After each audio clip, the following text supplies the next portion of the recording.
Correct. It's a very spiritual country where the meditation was first developed and where people care about each other, especially for a family. Can you tell us some details about your childhood? If your parents taught you about spiritual awareness and mindfulness from your early age? Okay. We came from a very close-knit family, and my mother was a highly spiritual lady. So she did talk to us about it. But for me, at that age, I was rebelling against everything my mother said, so none of it sank in. And it's only when I was much later, when I was an adult, that it all started to make sense for me. Okay, so the next question is, in addition to this, what age you started your personal growth, and what your role models or guru was at that time? Okay. It's difficult to say what age I started because I was absorbing a lot of concepts which I didn't necessarily understand or I agreed with, but it was all coming in and integrating. So it's very difficult to say what age. I would say probably starting late teens. And in terms of gurus or people who had an influence on me, there is an Indian sage called Bhagwan Ramana Maharshi. And I would say that he is probably the person who had the greatest impact on my life. He was the main. Yes, okay. definitely. You had several. Okay. You are creator of Creativity and Personal Master course designed to effect personal transformation. Application for the course is quite detailed, and we know that you review all the applications, so the final results are very successful.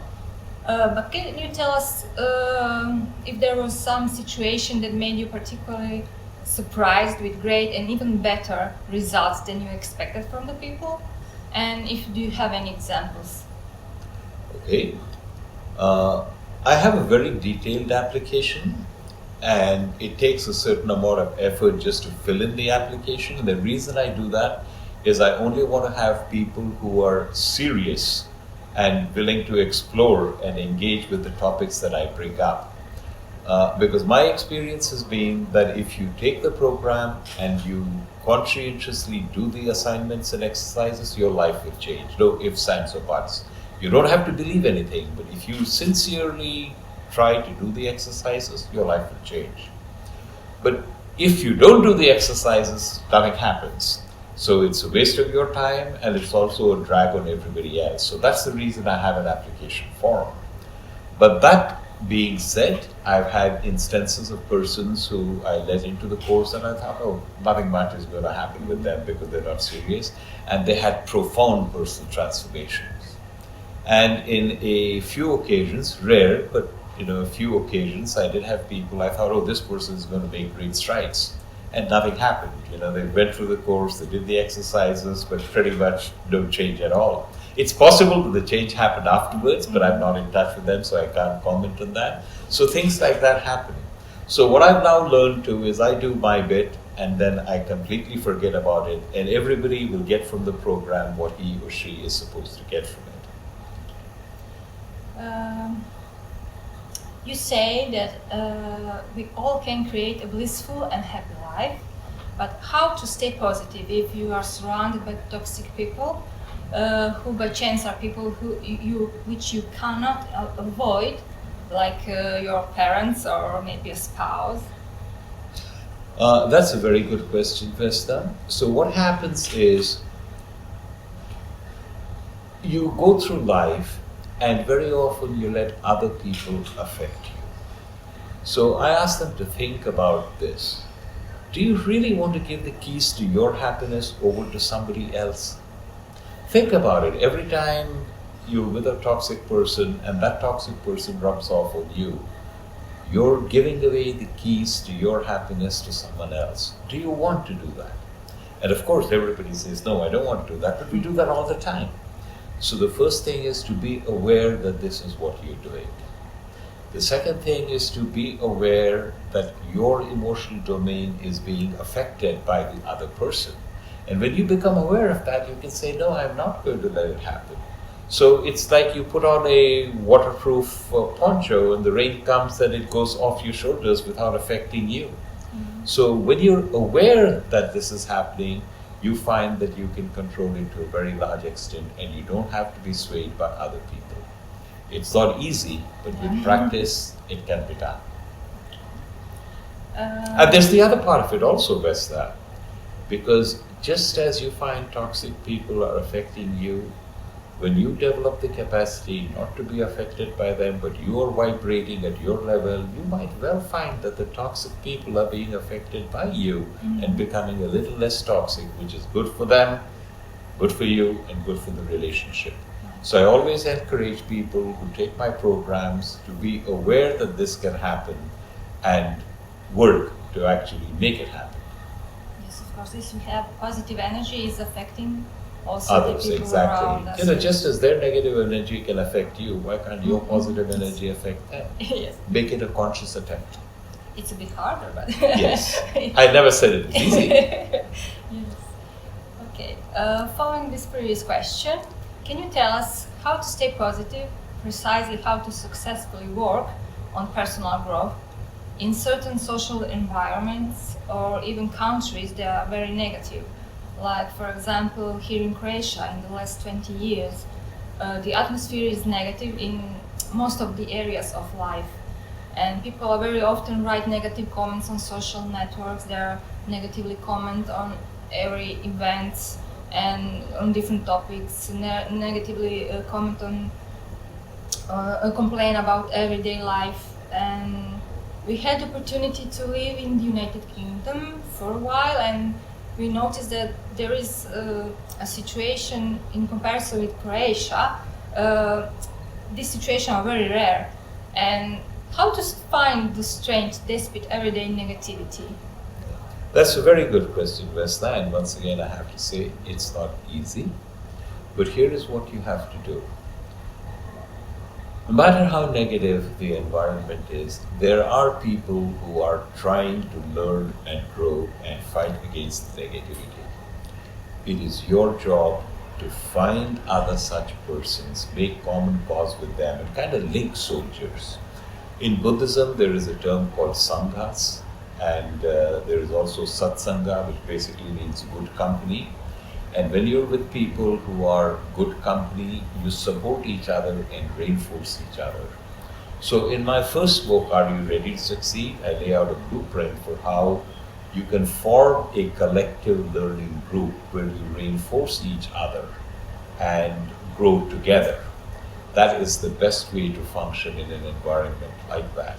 So when you're together, you form a collective bubble in which you can live, which is not toxic. And then the idea is to make the bubble expand so that you include more and more people in it, and hopefully one day the entire world. In a sense, that is what Mindvalley is doing. Yes. Can we motivate the people who are negative to become positive and to make... You don't have to motivate them consciously, but they are surrounded by people who are positive. Some of the negativity rubs off. Your job is to be anchored in who you are and be goodwill towards everybody, and it will spread. Some people are less receptive to it than others, but it will spread. Did you have any course with participants or groups in Croatia or in the former Yugoslavian countries? I actually had a full-day workshop at Mindvalley yesterday, and I recognized that many of the people probably came from abroad to be part of that, but there were many locals also. Okay. Whether among the participants, besides business people, were some world-famous athletes like Formula One drivers, tennis, basketball, or football player? I don't know. It's possible that there were, but I don't know. Okay. You have noticed that you often wear red clothes, and also the logo of your company is red. Does the red color have any particular meaning for you, or is it just for marketing purposes? I just like the color. And red is very striking. A lot of the times when I'm on platforms, the shade and the corners are black, and red strikes out against that. So that's why I use red. That's very noticeable. Our magazine is called Pleasure, It's about beauty of life, and our slogan is seriously fun. And there is one question we always ask people, which we make the interview with. And the question is, what do you mean pleasure? Okay. I distinguish between pleasure and happiness. And pleasure is a momentary thrill that you get when you like something. So you have a good dinner, or you have a brand of ice cream, or a particular flavor of ice cream that you like. Things like that give you pleasure. It's generally associated with the senses. Do you have maybe a message for our readers? Yes. The message I have for your readers, and there are two messages actually, so I'll stress both of them. The world that you live in is the world that you have created. It did not happen to you. You actually created it with your mental chatter and the mental models that you hold. You think that this is something that happened to you, but it's not. You actually created it. Take responsibility for it. And the other part is, if you don't like any part of it, you can deconstruct what you don't like and build it up again. You can create your perfect life. And this is something that you will be doing for the rest of your life. It's a beautiful world out there. Your job is to recognize how beautiful it is, recognize that you're a part of it, and work to make it more beautiful, not just for yourself, but for everybody. Do you have any plans for the future, maybe to write another book? Or I am to writing have 2 another books course? actually right now, and I'm working on them slowly because there are a lot of other things getting in the way, but I am writing 2 books right now. My daughter is pregnant, it's her first child, so that's going to happen in October, and I'm sure that will take up a lot of time for both me and my wife, and we're very much looking forward to that. And I'll just live day to day. Okay. About maybe some create another course, or you will stick to it? I'm working with Mindvalley, and I'm also creating some online courses. So I will be doing more work on that this year. I'm also, as I said, writing 2 books. So I hope that they will both be complete by next year. I hope to. Thank you. Thank you.